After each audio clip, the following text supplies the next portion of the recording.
top sirloin comes from the sirloin area.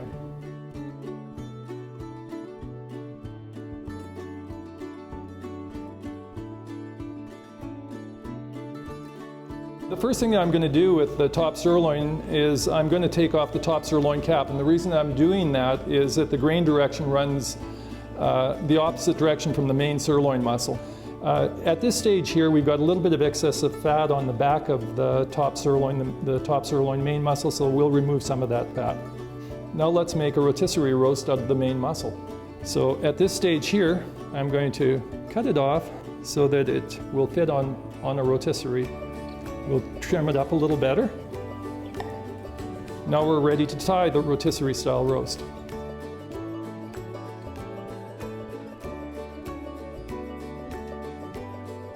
Now we're going to make some top sirloin steaks out of the rest of it. To make steaks, again, we look for grain direction. The grain direction is running this way, as you can see. So we're going to cut across the grain, making regular top sirloin grilling steaks.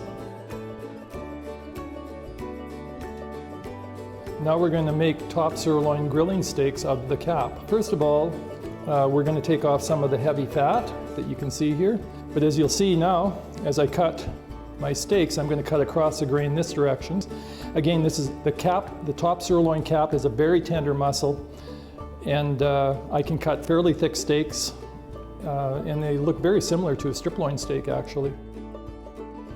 If we're going to make a kebab out of a top sirloin cap grilling steak, we would take off all of the excessive fat on the outside and portion them into as even pieces as possible.